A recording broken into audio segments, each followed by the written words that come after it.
Assalamualaikum warahmatullahi wabarakatuh.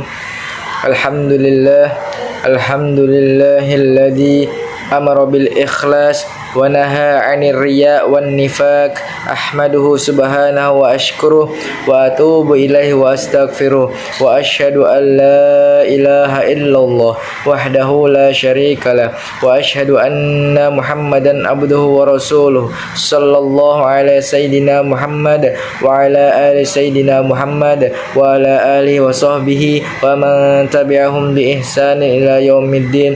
Amma ba'd.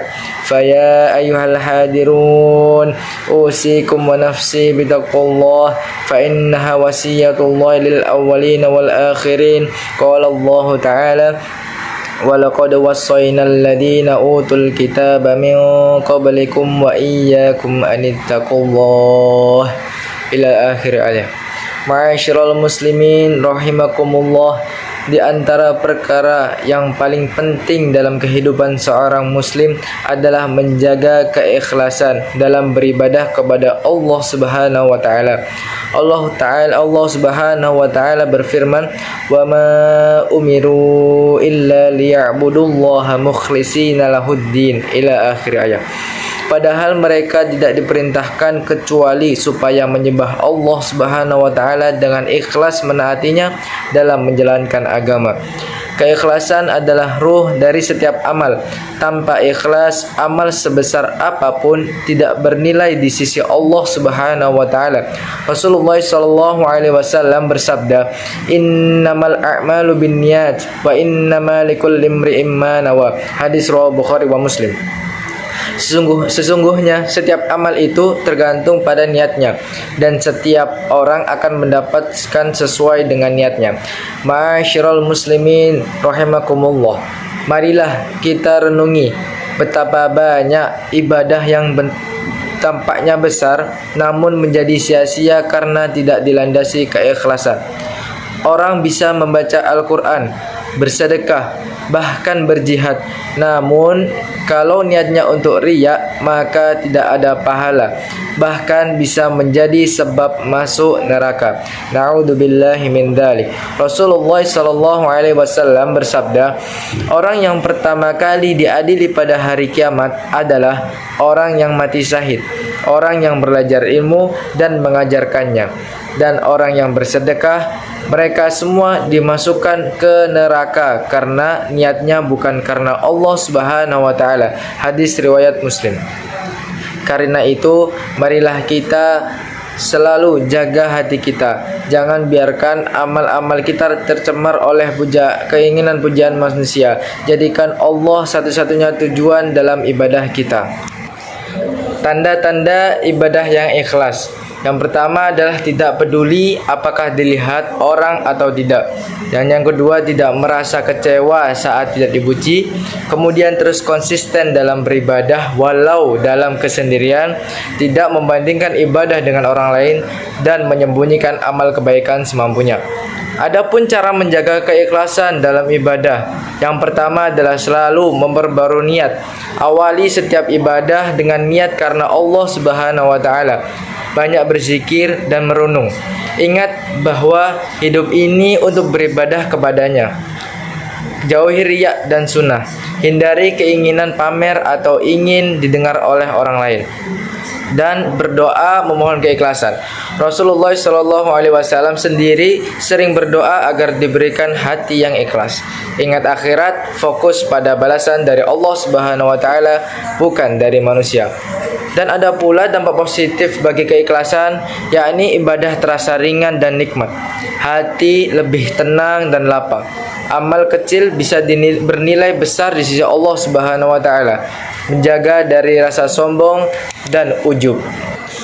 Makna keikhlasan yang artinya adalah ikhlas atau berasal dari kata kholaso yang berarti murni atau bersih. Secara istilah, ikhlas berarti memurnikan niat hanya untuk Allah Subhanahu wa taala, tidak mengharapkan balasan dunia, pujian manusia atau keuntungan pribadi.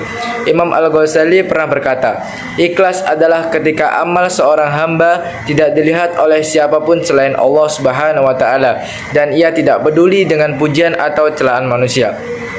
Adapun keikhlasan dalam ibadah sehari-hari kita, yakni yang pertama sholat. Dari mana kita bisa mengambil dari sholat? Yakni keikhlasan dalam sholat ditunjukkan dengan kekhusyuan dan konsistensi.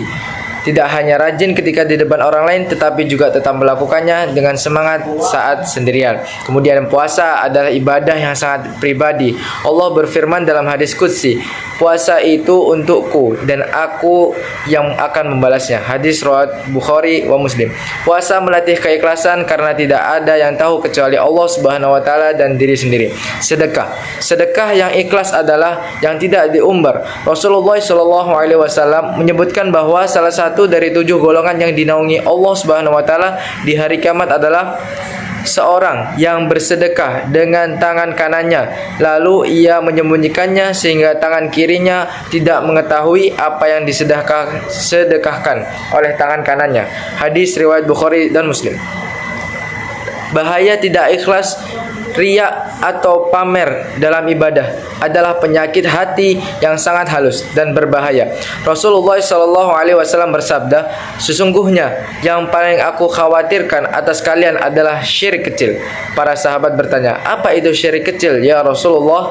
Beliau menjawab, riya. Hadis rawahu Ahmad. Amalan yang dilakukan karena riya tidak hanya tidak diterima, tetapi juga bisa menjadi dosa.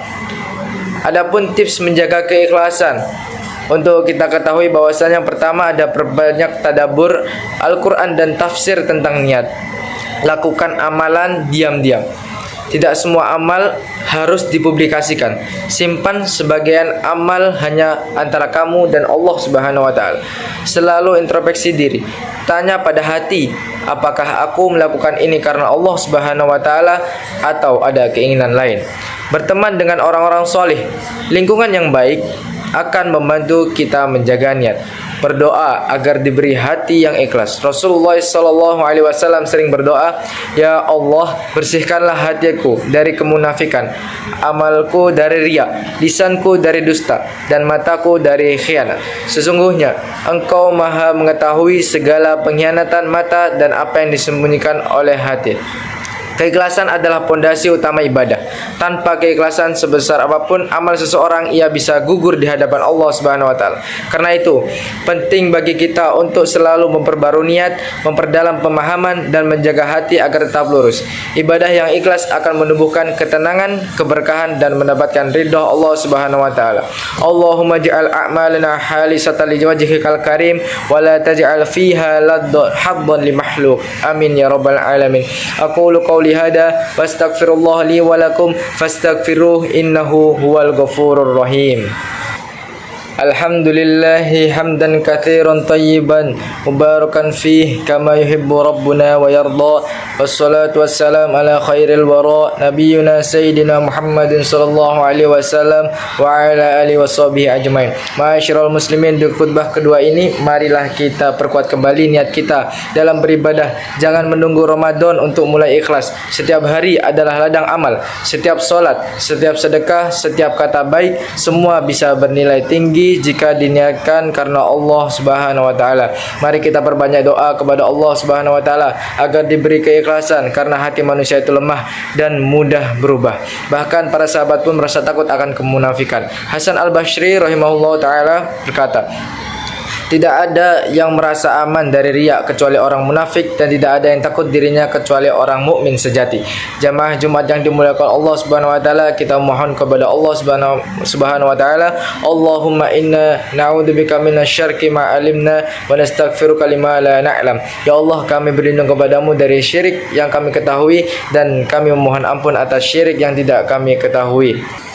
Ya ibadallah, usikum wa iyaya bitaqwallah faqad fazal muttaqun. Allahumma shalli ala sayidina Muhammad wa ala ali sayidina Muhammad kama shallaita ala sayidina Ibrahim wa ala ali sayidina Ibrahim wa barik ala sayidina Muhammad wa ala ali sayidina Muhammad kama barakta ala sayidina Ibrahim wa ala ali sayidina Ibrahim fil alamin innaka Hamidum Majid. Allahumma ighfir lil muslimina wal muslimat wal المؤمنين والمؤمنات الأحياء منهم والأموات إنك قريب تجيب دعوات يا قاضي الحاجات اللهم إنا نسألك سلامة في الدين وعافية في الجسد وزيادة في العلم وبركة في الرزق وتوبة قبل الموت ورحمة عند الموت ومغفرة بعد الموت اللهم حون علينا في سكرات الموت والنجاة من النار والعافية عند الحساب ربنا ظلمنا أنفسنا وإن لم تغفر لنا وترحمنا لنكونن من الخاسرين